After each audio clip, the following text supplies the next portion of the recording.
አሰላሙ አለይኩም ወራህመቱላሂ ወበረካቱ። ውድ የዜድ ቤተሰቦች እንዴት ናችሁ? ደህና ናችሁ ወይ? ሰላም ናችሁ ወይ? እኔ ያለው አልሐምዱሊላህ። በያላችሁበት ሰላማችሁ ብዝዝት ተረፍረፍ ይበልልኝ።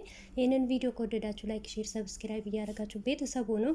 እንግዲህ ትላንትና እንደምታውቁት አብርሽ በጣም ታሞ ነበር፣ ምግብን መብላት አቅቶት ነበር እና በዚሁ አጋጣሚ አቤላ ያው መብቴ ስላጣ ማለት ነው አብርሽን ብዙ ለፍቶ ብዙ ደክሞ በቃ ሲያስቸግረው ሄርሚላትን ጠርቶ ምግብ ሰርታ በቃ እንዴት ልበላችሁ እንክብካቤ ልታደርግለት ነበረ የመጣችው ማለት ነው። በዚሁ አጋጣሚ እስከ መቼ ነው እንደዚህ እያስመሰላችሁና ውሸታችሁ እየቀጠለ እንደምትኖሩ እኔ ግራ እየገባኝ ነው ማለት ነው። በተለይ አቤላ ማለት ነው።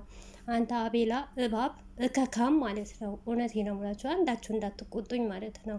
ምክንያቱም እኛው አሳድገን እኛው ለዚህ ደረጃ አድርሰናቸው ኦዲንስ ላይ መቀለጃና መጫወቻ እና በሩታና በአብርሽ ህይወት ደግሞ እየቀለዱ እየተጫወቱ መሆናቸው በደንብ አድርጋችሁ እዩልኝ ማለት ነው። እንግዲህ ትናንትና እንደምታዩት አቤላ በጣም ተጨንቆ እያለቀሰ ነበር። አብርሽ በጣም ተጎድተዋል፣ ሩታ ጎድተዋለች። አረ እናንተ እውነቴ ነው የምላችሁ እራሳችሁ ለሩታ የምትቆፍሩት ጉድጓድ እራሳችሁ ትገቡበታላችሁ። እራሳችሁ ሩታዬ ሳትሆን ማለት ነው። ሩታዬ የበላይ ናት፣ ሁሌም ጀግና ናት ማለት ነው። ሁሌም ታሸንፋለች ማለት ነው። እናንተ ግን ሁሌም ውሸት ነገራችሁ እየወጣ ድራማችሁ እየወጣ እንደዚህ የተዋረዳችሁና እንደዚህ ቅሌታችሁ እየተከታተልን እኛ ደግሞ በእናንተ እንነግዳለን ማለት ነው። በእናንተ እንፈምሳለን፣ በእናንተ ገንዘብ እናገኛለን።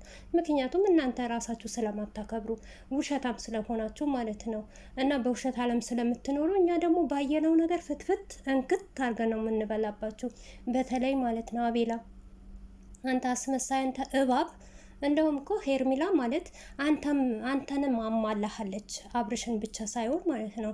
ነጊ ደግሞ በቁንጣ ስትመጣለህ በደንብ ተቀበላት። እሺ እንግዲህ ውድ ቤተሰቦች ትላንትና አይታችሁታላ ባለትዳር ወንድ ቤት አንዴ በቃ ወረቀት ተቀዷል፣ ወረቀት ተፈርሟል ተብሎ እንደዚህ አይነት አለባበስ ለብሶ መሄድ ምን ይሉታል? በአሁን ሰዓት ዘመን በተቀየረበት ሰዓት ማለት ነው። እውነቴ ነው የምላችሁ ማን ነው በአሁን ጊዜ እንደዚህ አይነት ልብስ የሚለብሰው እንደዚህ አይነት ቁንጣ የሚለብሰው ማለት ነው?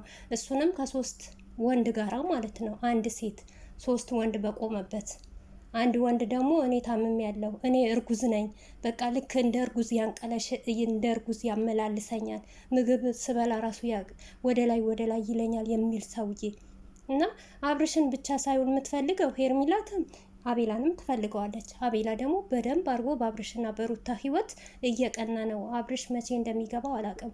ምክንያቱም አብርሽ የሁላቸውም በላይ ስለሆነ ከሁላቸውም በላይ ተበልጦ ስለተገኘ የቡታጀራ ዩቱበሮችን እየመራቸው ስለሆነ በእያንዳንድ ቦታ እየቀኑበት ነው። አብርሽ መስሎታል ለአሁን እንደዚህ ሲያሽቃብጡለት ማለት ነው። ነገ ሲወጥቅ ማለት ነው ማን እንደሚያነሳው እናያለን። ለእኛ ችግር የለውም፣ ለወዴስ ችግር የለውም እኮ የሆነ ቀን እንጠላችኋለን እንደወደድናችሁ አሁንም እየጠላናችሁ ነው።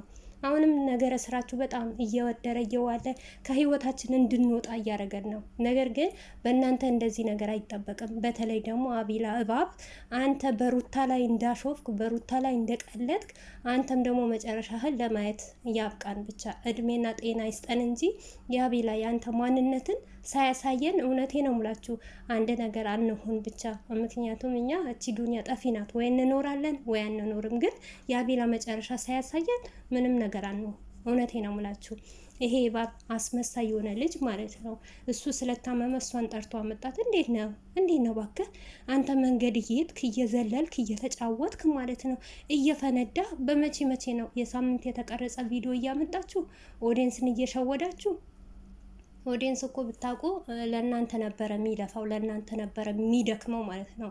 ግን እናንተ በዚህ ናክ ዝቅ አድርጋችሁ ካያችሁት ኦዲየንስ እኛም ደግሞ ዝቅ አድርገን ማየታችን አንተውም ማለት ነው። ታያላችሁ ለትንሽ ቀን ብቻ ነው። ግን ከዚህ ሁሉም እኔ የሚያሳዝነኝ አብርሽ ነው ማለት ነው።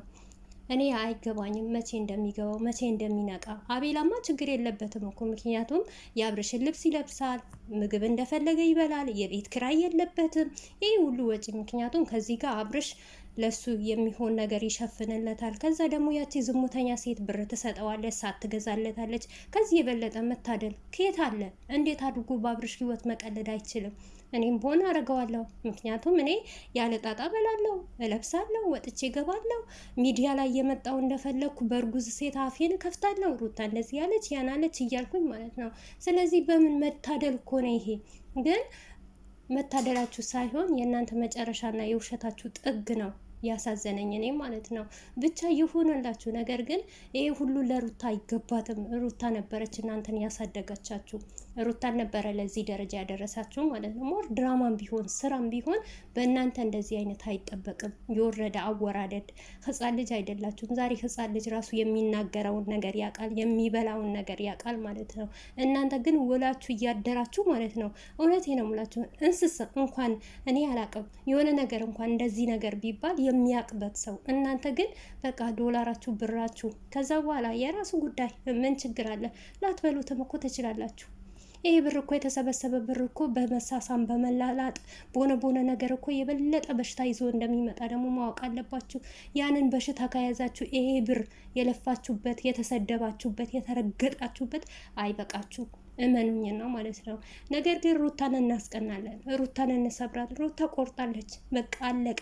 ትላንትና እኮ ምንም አላጠፋህም፣ እኛ ከህይወታችን እንወጣለን፣ አንተ ብቻ ቤትና ነበረ ሲለምነው። ግን እያወቀ ትዳራቸው የምትበጠብጠው ሄርሜላት እየሆነ ጠርቶ እያመጣት እሱ ቡታጀራ እንዳልሄደ ማለት ነው ሲተውን በጣም ነው የምታሳዝኑት። በዚህ አጋጣሚ ልንገራችሁ ነው ማለት ነው። የምታሳዝኑበት ምክንያት ቢኖር እናንተ ህፃን እያጫወታችሁ ነው እንጂ እውነት ትክክለኛ አይምሮ የያዛችሁ ወንድ ልጅ አይደላችሁ። ወንድ ልጅ ደግሞ የፈለገ ቢጎዳ እንደዚህ በአልጋ በመኝታ ክፍል በሶፋ ላይ እሹኝ ልቀቆኝ አይልም። ሩታ ራሱ እውነቴ ነው ምላችሁ አርግዛ እንኳን ብትወልድ እንደዚህ አትሆንም። ምክንያቱም ከምንም በላይ ህመምና ድካም መውለጃ ሰዓት ነው አይደል? ሩታ እርግጠኛ ነኝ እንደ አብርሽ ስፍስፍ ብላ እንደ ሶፋ ላይ አትተኛም ማለት ነው። ማን ሊሰማችሁ? ማንም እኮ አይሰማችሁ፣ ማንም አያዳምጣችሁ። እኛ አሁን እናንተ የምናዳምጥበት ጊዜ አይደለም፣ ግን እየሸቀነባችሁ ነው። ድሮ ነበረ ሰናቅም ነበረ እውነት እየመሰለን እያለቀስን እያነባን አብርሽና ሩታ ወይኔ አቤላ እንደዚሁስ ለምናቸው አስታርቃቸው ጋሼን አምጣ እያልን ነበረ። ነገር ግን ትልልቅም ሰዎች እያዋሹ ነው እና እናንተን የሚያምን ማን አለ? አሁንማ በደንብ አድርገን እናንተን ልክ ልካችሁን እየነገርን ማለት ነው፣ ቦታ እያስገባን ከሴት ጎን እየቆምን ማለት ነው፣ ሸቀል አድርገን መሸቀል ማለት ነው። በእናንተ ላይ ማን ያዝንላችሁ? ሲሄድም አይደለም እኔ ላዝንላችሁ ለእናንተ ማለት ነው። ሲሄድም አልጨምራችሁ ማለት ነው። ብቻ ሩታዬ ሰላም ትሆናላ፣ በሰላም ይገላግላት። እሷም ከተገላገለች በኋላ ማንነቷን ታሳይቷላችሁ። እናንተ አንድ ቪዲዮ የምትሰሩት ሩትያ እጥፍ ድርብ አድርጋ እንደምትሰራ ልንገራችሁ በዚሁ አጋጣሚ። አሁን ስለተያዘች ነው። ብቻ ምንም አልልም። ሁለቱም የስራችሁ ነው የምታገኙት ማለት ነው። አንድ ሰው የዘራዋን አይደለም የሚያጭደው። ነገ ደግሞ እናንተም የዘራችሁት ያስቀመጣችሁት ነው የምታጭዱት ማለት ነው። እኛ በመጣልን ነገር ነው፣ በእኛ ላይ ጥፋት እንኳን የለም። ምክንያቱም በምትሰሩትና በምታረጉት ነገር ብንሳደብም ብንናገርም፣ እናንተ ግን ፈጣሪያችሁን ፈርታችሁ ሳይሆን ህዝብን ፈርታችሁ ህዝብን ለማሳመን የምታረጉት ነገር ነው። በጣም ይገርማል።